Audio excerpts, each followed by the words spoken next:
Սամվել Կարապետյանն առաջին անգամ պատմել է, թե ինչ է առաջարկել Նիկոլ Փաշինյանը 2025-ի հունիսին մինչև իրեն բանտարկելը։ Կոնկրետ ինձ արել են առաջարկություն, որ գնամ սուրճ խմեմ մի տեղ, հայտարարեմ, որ եկեղեցուն չենք պաշտպանելու, չեմ ընդունել առաջարկությունը եւ գնացել ենք առաջ։ Բազմահարկ շենքը ավերվել է, փլատակներում մարդիկ են մնացել։ Ուկրաինան աննախադեպ հարված է հասցրել Լուգանսկի շրջանի քոլեջներից մեկի հանրակացարանին։ ԱՄՆ-ն կվերացնի պատժամիջոցները Իրանի դեմ, Իրանը կբացի Հորմուզի նեղուցն ու Տուրքերչի գանձի, երկրները կդադարեցնեն ինֆորմացիոն պատերազմը։ Հրապարակվել է Թեհրան-Վաշինգտոն բանակցությունների փաստաթուղթը։ Կինոաշխարհը հոտնկայս ծափահարել է Սիմոն Աբգարյանին, ֆրանսիահայ աստղը մարմնավորել է Շարլ դը Գոլին։ Երևանում ժամը 19 է, բարի երեկո սիրելի հայրենակիցներ, ուղիղ եթերում դուք դիտում եք ձեր սիրելի հաղորդումը իրականում ու պարզ տաղավարում են Դավիթ Գենջոյանը եւ Տարոն Կողլիկյանը։ Ողջույն արգել հետևորդներ, նախքան անոնսված թեմաներին անդրադառնալը հիշեցնեմ, որ մեզ ուղիղ եթերով կարող եք դիտել 21 TV News-ի YouTube-յան ալիքում, 21 TV-ի Facebook-յան պաշտոնական էջում, ինչպես նաեւ կարող եք բաժանորդագրվել մեր մյուս հարթակներին, որպեսզի լինենք կապի մեջ։ Հայաստանում զինծառայության ժամկետը կդառնա 1 տարի, եթե խորհրդարանական ընտրություններում հաղթի ուժեղ Հայաստան դաշինքը, այս մասին այսօր հայտարարել է ազգային բարերար Սամվել Կարապետյանը։ Նա նաև ծրագիր ունի առողջապահության անվճար ապահովագրությունից օգտվողների տարիքային շեմը իջեցնել։ Այժմ 65 եւ ավելի տարիքի քաղաքացիների համար է այն անվճար, Կարապետյանը ցանկանում է 65-ի փոխարեն 60 եւ ավելի տարիքի քաղաքացիների համար այն անվճար դարձնել, որ Հայաստանի ավելի շատ բնակիչներ կարողանան օգտվել անվճար ապահովագրությունից։ Ծրագրերի մասին Սամվել Կարապետյանը խոսել է հայկական մամուլի ներկայացուցիչների հետ հանդիպման ժամանակ։ Առաջին անգամ նաև Կարապետյանը պատմել է, թե Նիկոլ Փաշինյանի իշխանությունը ինչ առաջարկ է արել իրեն 2025-ի հունիսին եկեղեցուն պաշտպանելու մասին իր հայտնի հայտարարությունից անմիջապես հետո։ Դա եղել է բանտի խցի պայմաններում, առաջարկությունը արել են իմ Մոսկվայի ընկերների միջոցով, բայց նախքան այդ առաջարկությունը նույնիսկ մինչև ձերբակալելը,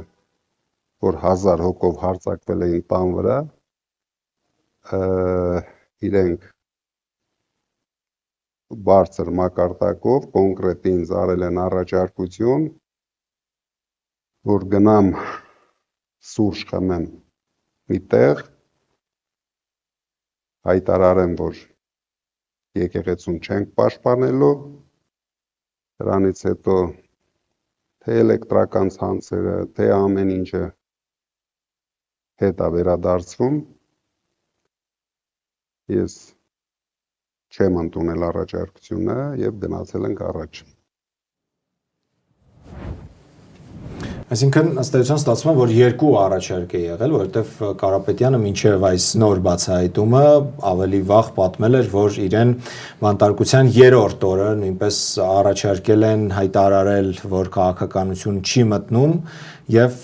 ազատ է արձակվում դրա դիմաց, բայց նա, ինչպես հասկանում ենք, երկու դեպքում էլ գործարքի չի գնացել իշխանության հետ։ Այո, շատ զարմանալի կլիներ, եթե ընդուներ նման առաջարկը, որովհետև նման սկզբունքային հայտարարությունից հետո, երբ որ ուղղակի հերքեր, նա կկորցներ իր անունը Հայաստանում եւ ոչ միայն։ Համաձայն եմ, երբ Փաշինյանն ու նրա падգամավորները ասում են Կալուգացի կամ Կալուգայի Սամո, Սամվել Կարապետյանը չի վիրավորվում, սրա մասին նույնպես առաջին անգամ է Կարապետյանը խոսել, նրան այդպես դիմելով գիտենք, որ Փաշինյանի շրջապատը փորձում է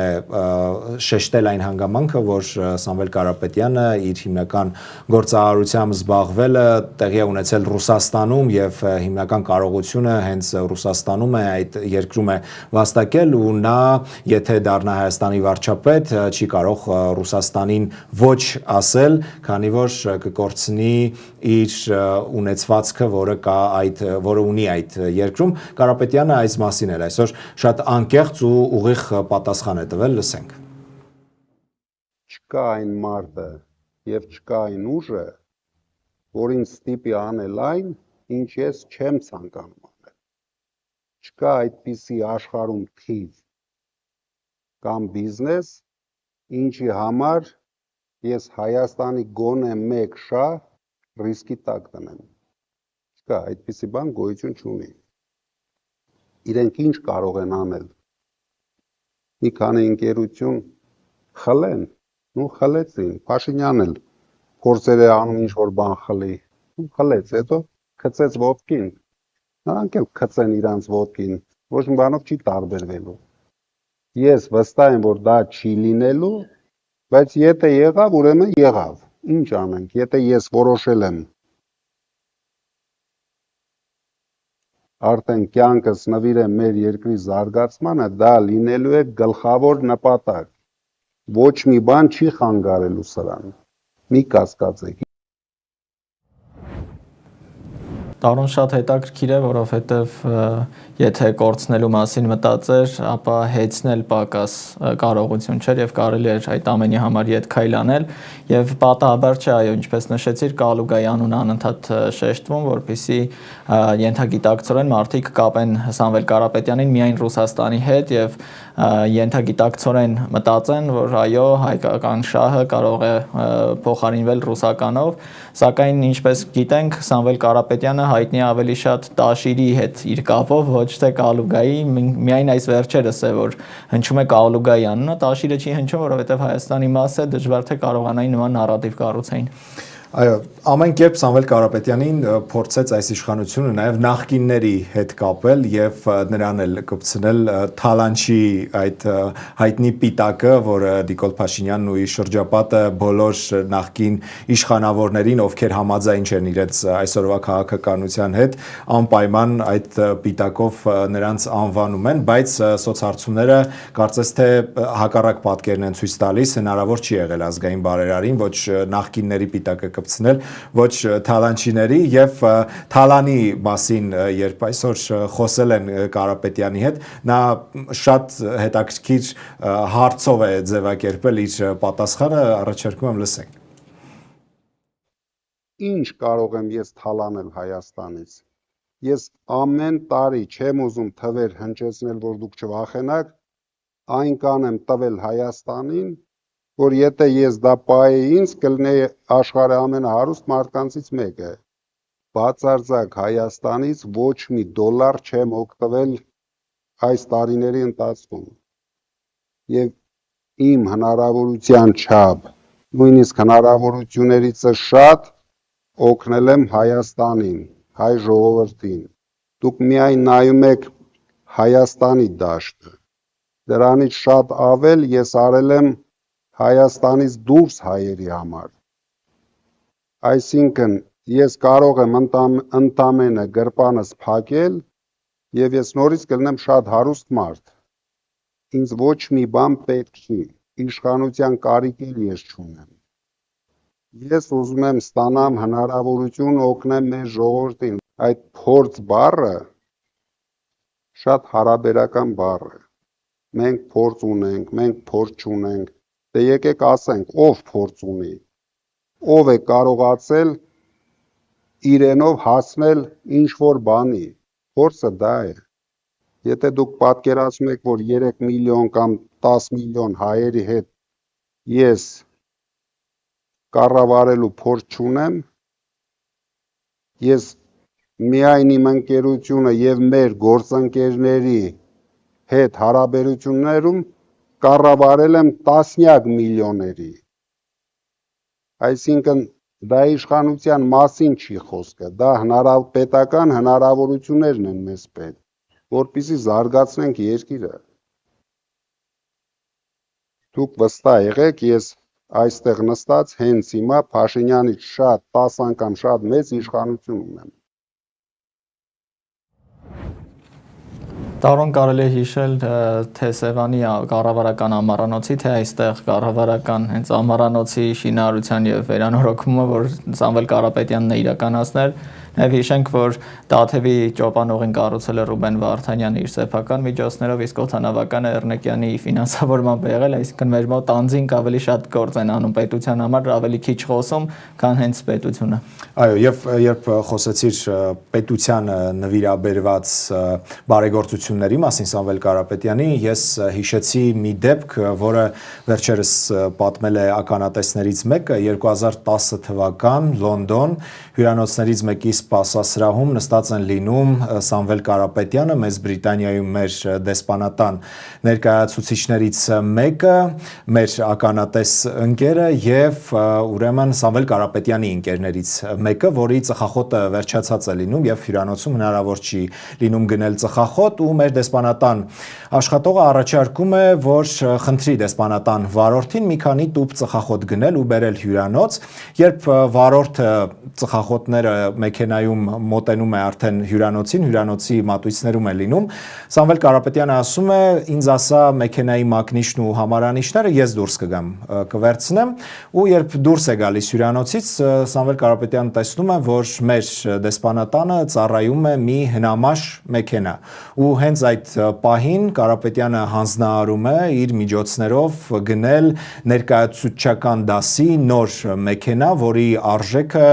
մոտ 50,000 ֆունտ ստերլինգ է, $77,000 ավելի գումար, եւ սա երևի թե հարյուրավոր օրինակներից բարեգործություններից մեկն է, որը արել է Կարապետյանը պետությանը ու դրա մասին տասնամյակներ շարունակ ոչ ինքը, ոչ իր ընտանիքի անդամները չեն խոսել ու ըստ էության չեն էլ խոսում մինչև հիմա, եւ մենք ընդհանրապես վերջերս կարծես թե Սևանի ամառանոցի մասին հենց Փաշինյանը վերջերս հայտարարեց ու հպարտությամբ նշեց, որ հիմա ինքն է այնտեղ ապրում։ Այո, եւ ավելի վաղ նույնիսկ Փաշինյանը թե այժմ կառավարության շենքի մասին էր, ամառանոցի մասին էր նշել, այսինքն ես օրինակները բերեցի այն, որ ներկայիս իշխանությունը հաստատել էր շատ բաներ կա, որ կատարել են մեր բարեգործները, սակայն չի բարձրաձայնվում, այժմ քաղաքականության մեջ են գտնվում եւ մեղադրանքներին ի պատասխան ստիպված արծարծվում է այդ թեմաները։ Եվ վերադառնալով Դավիթ այսօրվա հարցազրույցին, գիտենք, որ Փաշինյանի շրջապատը վերջերս տարածում է այն տեղեկությունը, թե ուժեղ Հայաստանը իշխանության գալուց հետո պատրաստվում է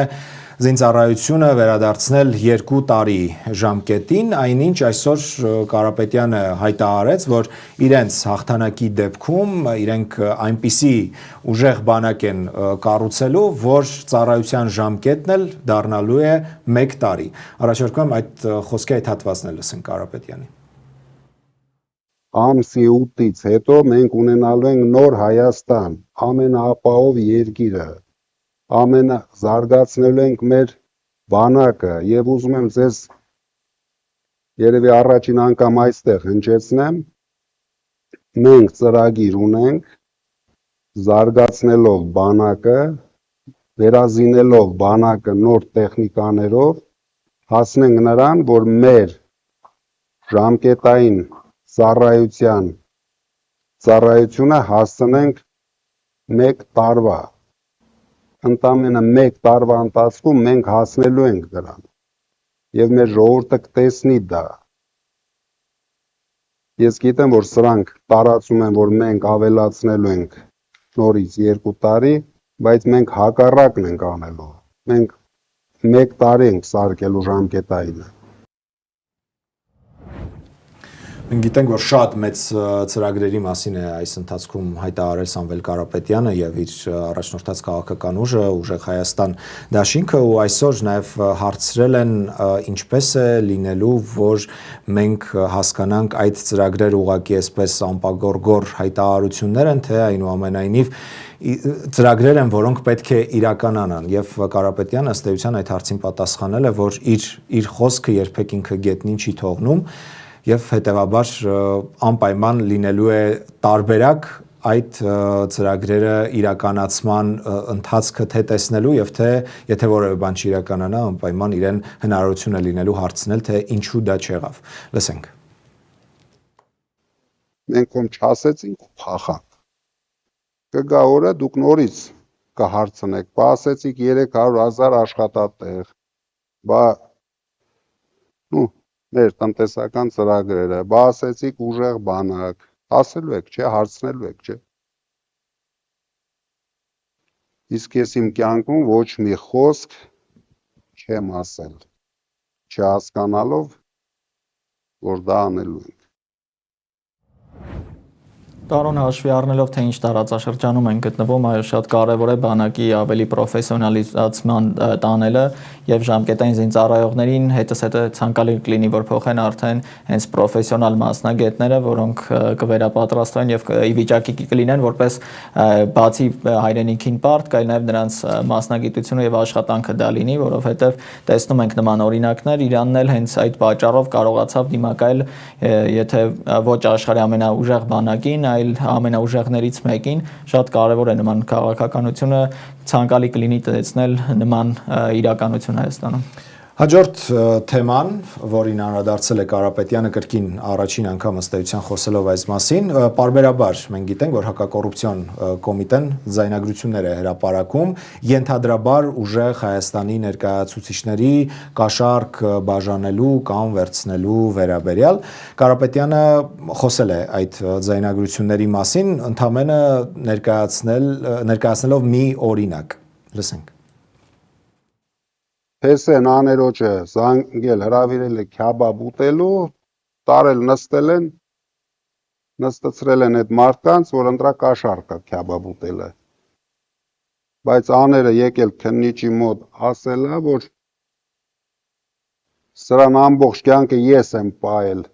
էսի ոնց կարա ինձ քյաբաբ հյուրասիրի։ Այնքան պրիմիտիվ դեպքեր են, իրենք հաճույք են դրանից ստանում։ Գիտեք, տպավորություն է, որ սրանք մարդկանց ցավացնելուց հաճույք են ստանում։ Եվ մոտ 2.5 ժամ տևած այս հարցազրույցի ամենավերջին հարցը նույնպես ուշագրավ էր, հաշվի առնելով, որ հանրային նաև քննարկումներ կան այդ թեմայով, մասնավորապես մենք գիտենք Կարապետյանի եւ հայաստանյան բիզնես շրջանակների կապը, այդ կապը ոչ միայն ընկերական է, մտերմիկ է, այլ նաև երբեմն քավոր-սանիկական հարաբերություններ կան եւ այսօր լրագրողները ներկա հարցրել են նաև թե Կարապետյանը ընդհանրապես ինչ ակնկալիքներ ունի այդ շրջանակներից։ Ես անընդհատ կադրեր էի տեսնում, երբ որ դուք գալիս եք Հայաստան մինչև այս ամբողջ process-ները ձեր ձերբակալումը, թե ինչպես են օդանավակայանում ու Հայաստանում շատ հայտնի խոշոր բիզնեսմեններ, որոնց այսպես օլիգարխ են անվանում, գալիս էին ձեզ դիմավորելու ու դուք անընդհատ, դու մենակ եմ մի հոգի չի, շատերն էին, այդ թվում նաև եթե անունով Սամվել Ալեքսանյանը կարող եմ ասել, մյուսները եւ այլն։ Հիմա դուք քաղաքական պայքարի մեջ եք, այս մարդկանց ներկայությունը կամ շունչը ձեր կողքը կարծես թե չի երևում։ Դուք ակնկալիք ունեք, որ այդ մարդիկ մի հոգու մասին չի խոսքը, միայն Սամվել Ալեքսանյանը չի, ձեզ աջակցել ունես ընտրությունների ժամանակ, թե ոչ։ Ես ակնկալիք չունեմ, քանի որ ես գիտեմ, բոլորը վախեցած են։ Իսկ բիզնեսմենների վախը բռնելը շատ հեշտ չի, քանի որ բիզնեսմենը ի տարբերություն որ ասի արվեստի գործիչներից, երգիչներից շատ մեծ կորցնելու բան ունեն, ես դա հասկանում եմ, դրա համար ես ոչ մեկի նույնիսկ չեմ էլ առաջարկել, ամեն մեկը իր խղճի դեմը պատասխան թող տա, մենք գնում ենք մեր ճանապարհով, կաջակցեն, չեն աջակցի, դա իրենց խնդիրն է, քանի որ ես գիտեմ իրենց պրոբլեմները, ես բոլոր բիզնեսմենների պրոբլեմները գիտեմ, բոլորին ու բիզնեսմեն կա, ում վրա ասում եմ 129 հատ էպիզոդ կա քրեական գործերի, եւ ոչ միայն բիզնեսմենն է դրա համար բուժվում, ամբողջ ընտանիքը, ծեր ծնողները, երեխաները, մեկին շուն կորցնում են, մյուսին ես չեմ հասկանում, իրոք չեմ հասկանում, ինչպես կարելի էր այս երկիրը հասցնել այս վիճակին։ Կարապետյանը այս հարցազրույցի ժամանակ խոսել է նաև իրենց միանշանակ հաղթանակի մասին, որին սպասում են հունիսի 7-ի խորհրդարանական ընտրություններում եւ նաև ասել, որ ինքը որևէ կերպ չի քննարկում իրենց ընդդիմություն դառնալու հնարավորությունը եւ ինքը իրեն չի պատկերացնում ընդդիմության առաջնորդի դերում, այլ միայն Հայաստանի հաջորդ վարչապետի դերում։ Իդեպ մենք գիտենք, որ նա որպեսզի կարողանա դառնալ վարչապետի տեխնացու, պետք է սահմանադրությունում մի օրենք փոխվի, սահմանադրական օրենք փոխվի եւ նա համարում է, որ այդ օրենքը ոչ միայն իր համար է փոխվում, այլ նաեւ 7 միլիոն հայերի, ովքեր որ ապրում են Հայաստանից դուրս եւ նրանցից շատերը մեծ ներուժ ունեն Հայաստանին աջակցելու, Հայաստանին օգնելու եւ կարողանալու Հայաստանում որևէ պաշտոն ստանալ, պետական պաշտոնյա դառնալ ու Հայաստանի անունից աշխարհին ներկայանալ եւ իրենց հնարավորությունները, իրենց կապերը օգտագործել արդեն որպես Հայաստանի պաշտոնական ներկայացուցիչ իշա Հայաստանի, նաեւ այդ մարդկանց ներուժը օգտագործելու համար է, որ այդ օրենսդրական փոփոխությունը պետք է տեղի ունենա, եթե ուժեղ Հայաստան դաշինքը խորհրդարանական ընտրություններում հունիսի 7-ին հաղթանակ տանի եւ այդ հաղթանակի մեջ Սամվել Կարապետյանը կասկած չունի, ինչպես արդեն նշեցի։ Եվ վերջիվերջո պետք է վերականգնվի Հայաստան եւ Սփյուռք հարաբերությունները եւ վերջապես կարողանանք աշխատել մի ընդհանուր նպատակի համար։ Լսում ենք բազմաթիվ արդեն տարիներ անընդհատ խոսում ենք այդ կապի մասին, բայց տարեցտարի ավելի է այդ կապը կտրվում կարծես թե եւ հեռանում եւ այո ցանկալի կլինի վերջապես Հայաստանը լինի համայն հայերի օրանը եւ տունը, որ բոլորը իրենց այստեղ տունը զգան, ոչ թե վախենան վերադառնալուց կամ որևէ խնդիրներ լինեն։ Համաձայն եմ եւ մեզ հավանաբար մնում է ուղղակի միայն հիշեցնել եւ մեր քաղաքացիներին, մեզ հետևողներին, ովքեր որ Հայաստանի քաղաքացիություն ունեն եւ ընտրելու հնարավորություն անպայման հունիսի 7-ին մասնակցել խորհրդարանական ընտրություններին, որքան ընտրական ակտիվությունը բարձր լինի, այնքան մեծ է հնարավորությունը, որ Հայաստանում իսկապես տեղի կունենան փոփոխություններ եւ այդ փոփոխությունները կսկսվեն առաջին հերթին նոր իշխանության ձևավորումից։ Այո, մնում է հուսալ եւ սպասել արդեն ընտրություններին հունիսի 7-ին։ Անցնենք առաջ եւ մեր հաջորդ թեման վարքյաններ անց։ Արաբական Ալ-Արաբիա պարբերականի հաղորդմամբ պատրաստ է արդեն ԱՄՆ Իրան այսպես կոչված հաշտության պայմանագրի տեքստը, պայմանները, թե ինչ կետեր են այնտեղ լինելու, հետաքրքիր է ամբողջությամբ տեքստը, որովհետև ուրանի հարստացման մասին որևէ բան չկա գրված, ըստ այդ Սաուդյան Արաբիայի պետական լրատվականն է դա։ Այնտեղ նշվում է, որ պետք է անհապաղ համապարփակ եւ անվերապահ կնքվի խաղաղություն, դադարեն թե շրջափակումները, թե հարվածները, թե առհասարակ որևէ ռազմական քարոզչական թեկուզ հայտարարությունները, այսինքն պետք է լինի խաղաղություն ամեն ճակատում, պետք է հարգեն պետությունները ինքնիշխանությունը միմյանց, որևէ կերպ չխոչընդոտեն ներքին խնդիրներին, ամենակարևոր կետերից է, որ պետք է բացվի Արաբական ծոցը, Հորմուզի նեղուցը եւ Օմանի ծոցը, այսինքն այնտեղ նավերը ինչպես անվճար եւ ազատ երթևեկել են, այդպես շարունակեն եւ կետ կա այնտեղ, որ համաձայնագրի կատարման այդ ընթացքում որևէ խնդիր, որը չեն կարողացել ստորագրել, համաձայնեցնել, պետք է մեկ շաբաթվա ընթացքում համաձայնեցնեն եւ ստորագրեն պարտադիր։ ԱՄՆ-ն պետք է աստիճանաբար պատժամիջոցները դուրս բերի իրանական այդ տնտեսության վրայից եւ համաձայնագրի այդ վերահսկողությունը լինելու է մարդու իրավունքների ՄԱԿ-ի կանոնադրության եւ միջազգային իրավունքների հիման վրա։ Դավիթ, մինչև եթերն էլ քննարկում էինք այս թեման, երբ նայում էինք միասին, թե ինչ կետեր են ներառված հնարավոր ԱՄՆ-Իրան համաձայնագրում, չկար հարստացված ուրանը, թե ինչ է լինելու, որովհետև մենք գիտենք, որ Միացյալ Նահանգները միանշանակ ցանկանում է այդ հարստացված ուրանը դուրս բերել Իրանից եւ երեք, ինչպես Թրամփն էր հայտարարում, իրենց այդ ուրանը հարստացված պետք չէ, նրանք դա պատրաստվում են ոչնչացնել, բայց միայն Իրանից դուրս բերելուց հետո։ Մենք նաեւ գիտենք, որ Իրանի նոր հոգևոր առաջնորդը օրեր առաջ ընդամենը հրամայել էր ամեն կերպ հարստացված Իրանը պահել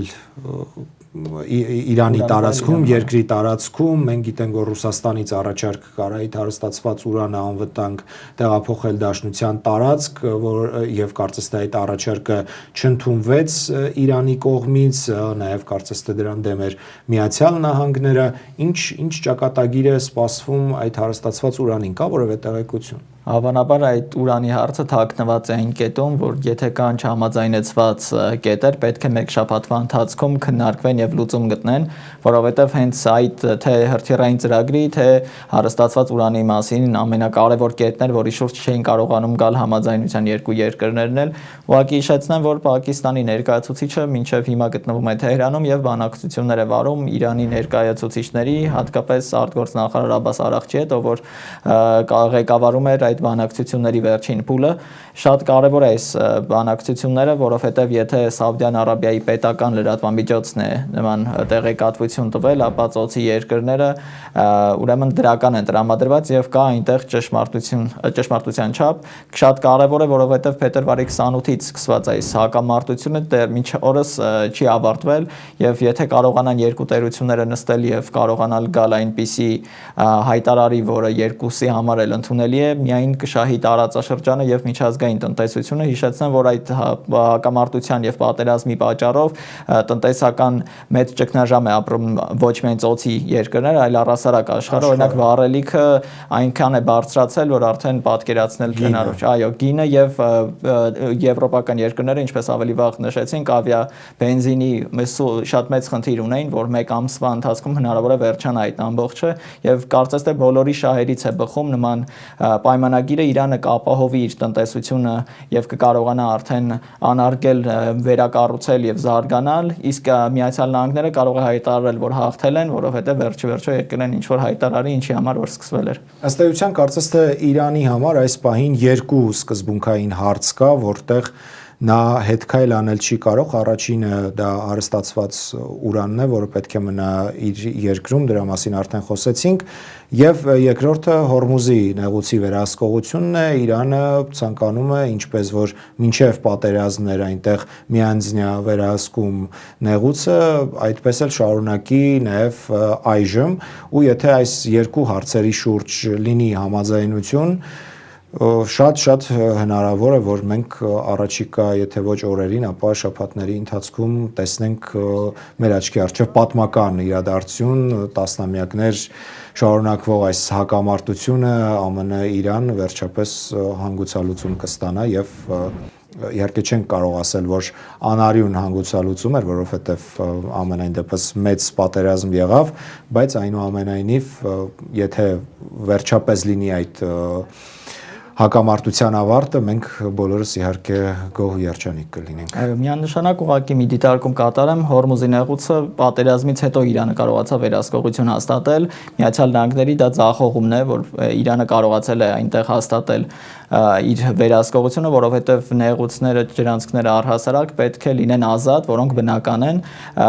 Այդ տարածքները բաց էին բոլորի համար, ոչ մի նավեր, ոչ մի գումար չէին վճարում, դա նրանց ձախողման հետևանքով էր, որ Իրանը կարողացել է մինչ օրս այնտեղ իր դիրքերը ամրապնդել, գումար վերցնել այդ նավերից եւ վերահսկողություն հաստատել, իսկ այդ կետերը, այո, հարստացված ուրանը եւ Իրանի հրթիռային ծրագիրն էին, ավելի վաղ էլ տարածաշրջանի երկրների ֆինանսավորման հարցներ։ Այդ հարցը կարծես թե Իրանը կարողացել է դուրս բերել, հրթիռային ծրագրի մասին խոսք չի գնում այժմ, գնում է Հորմուզի նեղուցը բացելու մասին եւ հարստացված ուրանի մասին, իսկ եթե հիշենք նախքան պատերազմը, որ Հորմուզի հարցը առհասարակ չկար, Իրանը կարողացավ ճիշտ դիվանագիտությամբ շահել մի խաղաթուղթ, որի շնորհիվ կարողանում է հասնել իր նպատակներին։ Եվ այսպես նորից հույս ունենանք, որ ինչ որ մի լավ լուր մենք անպայման այս թեմայով, այս տաղավարից կհայտարարենք առաջիկա շաբաթներին կամ օրերի ընթացքում։ Այո, այս վերջին ժամանակները վճռորոշ են ոչ միայն Հայաստանի համար, այլ առհասարակ տեսնում ենք տարածաշրջանի համար էլ, որովհետև այցերը Չինաստան, Ռուսաստան եւ Միացյալ Նահանգների նախագահների Իրանի հետ բանակցությունների կարծես թե կուլմինացիային է մոտենում եւ կարող է վերջիվերջո ամեն բան ավելի լավ լինել մինչ ամառ կամ գոնե ամառվա ընթացքում եւ վերջապես կարողանանք հանգիստ շնչել։ Այո, եւ եթե Իրան-ԱՄՆ հակամարտությունում կարծես թե թունելի վերջում ինչ որ լույս նշմարվում է, նույնը ցավոք չենք կարող ասել ռուս-ուկրաինական հակամարտության մասին, այդ թեմային անպայման անդրադառնալու ենք վայրկյաններ հետո։ Ուկրաինան աննախադեպ հարձակում է գործել Լուգանսկի տարածքում գտնվող քոլեջի հանրակացարանի վրա։ Հիշեցնեմ, որ վերջին տվյալներով այնտեղ կա առնվազն 4 զոհ եւ ավելի քան 40 վիրավոր, հիմնականում երեխաներ են վիրավորվել այդ հանրակացարանում, նրանք քնած են եղել այդ հարվածի պահին։ Հետաքրքիր է, որ երկու կողմերն էլ նշում են, որ միայն թիրախավորում եւ հարվածում են ռազմական օբյեկտների, բայց տեսնում ենք, թե ռուսական կողմը, թե ուկրաինական կողմը բավական մեծ ինտենսիվությամբ հրթիռակոծում եւ հարվածներ են հասցնում քաղաքացիական ենթակառուցվածքներին։ Սա վերլուծաբանները վերագրում են այն բանին, որ մոտենում է սեղանի շուրջ նստելու այդ օրը եւ ժամանակը, եւ սա ոչ թե ստրատեգիական ճիշտ որոշում է, այլ ուղղակի ճնշում գործադրելու եւ հիմնական անզորության նշան է, երբ որ երկու կողմերն էլ թիրախավորում են քաղաքացիական ենթակառուցվածքները, դա հիմնականում խուճապ առաջացնելու համար է տեղի ունենում։ Հետաքրքիր է այս պատահարը, որովհետեւ հարվածը եղել է հենց ուղիղ քոլեջի շենքին, որը շրջակայքում չի եղել որևէ ռազմական օբյեկտ, այո, եւ ռազմական օբյեկտ, դա հետաքրքիր է, որովհետեւ հիմնականում Ուկրաինան է բողոքում, որ Ռուսաստանը հենց դիտավորյալ թիրախավորում է եւ նման հարվածը կարծես թե կասկածներ է առաջացնում միջազգային առհասարակ հանրության եւ վերլուծաբանների մոտ, արդյոք ազնիվ են երկու կողմերն էլ պատերազմում։ Եվ հետաքրքիր է նաև, որ ավելի վաղ էլ տեղեկություններ տարածվել, եթե չեմ սխալվում, Բելարուսի պաշտոնյաներից էր անվտանգության խորհուրդներ հայտարարել, որ Լիտվայի տարածքով անխոչնդոտ անօթաչուներ է կարողանում արձակել Ուկրաինան, սակայն ուկրաինական կողմը շտապել էր հակադարձել եւ նշել էր, որ ռուսական գեոլոկացիոն այդ կայանների եւ ռադիոլոկացիոն կայանների պատճառով շեղվում են ԱԹՍ-ները եւ ուղղակի գնում են դաշնակից երկրների տարածքում։ Այո, մենք արդեն քանի օր է հետևում ենք, որ այնտեղ սահմանամերձ հատվածներում, բնակավայրերում տագնապ է հայտարարվում եւ անօթաչու սարքեր են հայտնվում, դրանցից մեկը անգամ Թուրքիայում էր հայտնվել։ Ես ուզում եմ վերադառնալ Լուգանսկի թեմային, մենք գիտենք, որ դա ուկրաինական տարածք է, բայց հիմա ռուսական զորքերի վերահսկողության տակ է եւ ոչ միայն Լուգանսկը, Դոնբաս ամբողջությամբ եւ այդ Դոնբաս հասկացության տակ ընդգրկվող բոլոր այդ շրջանները ուկրաինական հիմա որպես անվտանգության գոտի Ռուսաստանը դրանք վերցրել է իր վերահսկողության տակ եւ ըստ էության պատերազմի ավարտի միակ պահանջը, որ այս պահին ունի Ռուսաստանը, դա Դոնբասի այն տարածքներից, որտեղ դեռ ուկրաինական զորքեր են մնացել, այդտեղից նույնպես դուրս գան եւ Դոնբասը ամբողջությամբ թողնեն ռուսական զորքի վերահսկողության տակ։ Այո, եթե ավելի վաղ ուկրաինական կողմը կարծես թե համաձայն էր այդ ամենին, այժմ եվրոպական ազդեցության եւ պատճառով կարծես թե եկել են այնպիսի կետի, որ չեն կարողանում համաձայնել, որովհետեւ ըստ եվրոպական երկրների ղեկավարների, եթե նրանք Ուկրաինան գնա նման քայլի, ապա կանաչ լույս է վառելու Ռուսաստանի համար եւս մեկ ագրեսիա իրականացնելու որոշակի ժամանակ անց, կարելի է հասկանալ այո այդ քաղաքականությունը, որովհետեւ ինքնիշխան տարածքից ուղակի կերպով դուրս գալը մեծ խնդիրներ է առաջացնում, մենք տեսնում ենք այդ նույն խնդիրը մեզ մոտ, որովհետև դա արդարացնել հնարավոր չէ, իսկ Ուկրաինայի նախագահը եւ վարչակազմը լավ գիտակցում են այդ ամենը, որովհետև նման պատերազմը, երբ որ ամեն բան կորցնում ես եւ չես շահում որևէ բան, գոնե օրինակ ստանան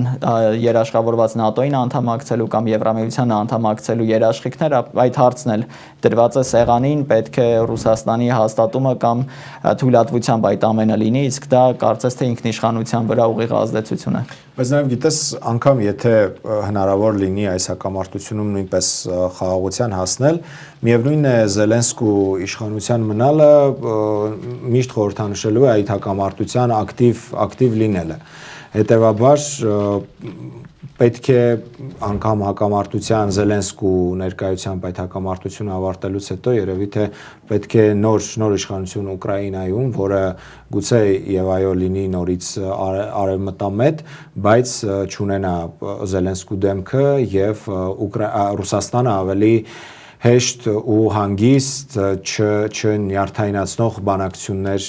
վարի այդ երկրի նոր ղեկավարների հետ։ Այո, հաշվի առնելով Ռուսաստանը, որ չի էլ ընդունում կարծես թե Զելենսկիի ղեկավարության լեգիտիմությունը, դա կարող է փաստ լինել, սակայն մյուս կողմից էլ դիտարկելով դա կստացվի կրկին, որ ռուսական կողմի ազդեցության տակ պետք է Ուկրաինան որևէ որոշում կայացնի, ինչը կրկին վտանգավոր է եւ հղի մեծ խնդիրներով այնտեղ ազգայնականության մեծ ծաղկում կարող է տեղի ունենալ եւ լինել։ Ցանկալի կլինի վերջապես տեսնել խաղաղություն եւ երկարատև խաղաղություն վերջապես, որովհետեւ այո Զելենսկին հենց կարծես պատերազմի խորհրդանիշը լինի իր այդ զինվորական հագուստով, որ այցեր է կատարում եւ մեծ սկանդալ եղավ նույնիսկ Միացյալ Նահանգներում իր այդ հագուստի պատճառով։ Այո, վերջապես ցանկալի կլինի այդ հակամարտության ավարտն էլ տեսնել մեր օրերում եւ վերջապես հասկանալ, որ այո մեր տարածաշրջանում կարծես թե կոնֆլիկտները գոնե ինչ որ մի ժամանակով հեռանում են։ Ավարտենք այս թեման եւ մեր վերջին թեմայի մասին խոսենք, որը մշակույթի ոլորտից է եւ ուղիղ կապված եմ մեզ հետ։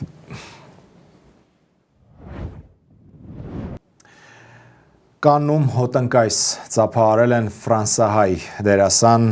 Սիմոն Աբգարյանին Շարլ դը Գոլ ֆիլմում գլխավոր հերոսի մարմնավորելու առիթով Աբգարյանը, ինչպես արդեն ասացի, մարմնավորել է երկրորդ աշխարհամարտի տարիներին Ֆրանսիայի դիմադրության խորհրդանիշ դարձած գեներալին։ Ֆրանսիայի 18-րդ նախագահ դը Գոլի մասին կենսագրական ֆիլմի ռեժիսորը Անտոնեն Բոդրին է, սա Ֆրանսիայի այս տարվա ամենախոշոր բյուջե ունեցող կինոնախագիծն է, շուրջ 70 միլիոն եվրո ընդհանուր բյուջեով, ֆիլմի նկարահանումները տևել են մոտ 150 օր, ֆիլմը երկու մասից է բաղկացած, Սիմոն Աբգարյանը ֆրանսիական մամուլին տված հարցազրույցում նշել է, որ իր գլխավոր խնդիրը ոչ թե գեներալին նմանակելն էր, այլ նրա ներքին երաժշտությունը գտնելը։ Կերպարի վրա աշխատելիս մեծ ուշադրություն է դարձրել պատմական արխիվների, ճառերի տեքստերի, ինչպես նաև գեներալի խոսքի ռիթմի եւ պլաստիկայի ուսումնասիրությանը։ Աբգարյանը նշել է, որ այս դերն իրեն ստիպել է ներդնել իր ստեղծագործական, էմոցիոնալ եւ ֆիզիկական բոլոր ռեսուրսները։ Մենք իհարկե շնորհավորում ենք Սիմոն Աբգարյանին այս մեծ հաջողության համար, նաև հպարտ ենք որպես հայ մեր հայրենակցի այս հաջողությամբ Կանի կինոփառատոնում եւ անդրադառնանք Ֆրանսիային եւ հիշենք, որ այսօր մեծն Շարլ Ազնավուրի ազգությամբ հայ Ֆրանսիայում ավելի հայտնի շանսոնյեի ծննդյան տարեդարձն է 102 տարեկան շանսոնյեն շատ կարևոր է, որովհետև եւս մեկ ապացույցն է հայ-ֆրանսիական դարավոր հարաբերությունների եւ շատ կարևոր է նշել եւ հիշել մեր մեծերին եւ օրինակ վերցնել նրանց ուղուց եւ սկզբունքներից, թե ինչ սկզբունքներով են նրանք առաջնորդվել եւ թե ինչպես չեն մոռացել թե իրենց լեզուն, թե իրենց երկիրը եւ ինչեր են կատարել Հայաստանի համար։ Այո, շատ ճիշտ ու տեղին խոսքեր, ավելացնելու ոչինչ չունեմ։ Շնորհակալություն։ Ես եմ շնորհակալ։ Սիրելի հեռուստադիտողներ, սիրելի հայրենակիցներ, շնորհակալություն մեզ հետևելու համար 21 TV-ի վերգետնյա հեռարձակմամբ շարունակեք ամեն օր առավոտյան ժամը 8-ից մինչև գիշերը ժամը 1-ը հետևել 21 TV News-ի աշխատանքին, ամեն ժամ նոր թարմացված լրահոս ենք մենք ձեզ ներկայացնում, իսկ մենք կհանդիպենք արդեն հաջորդ շաբաթ, երկուշաբթի օրը ուղիղ եթերում ժամը 19-ին 21 TV News-ի YouTube-յան ալիքում, 21 TV-ի Facebook-ի պաշտոնական էջում։ Շնորհակալություն ուշադրության համար, ցտեսություն։ Ինչ նոր հանդիպում։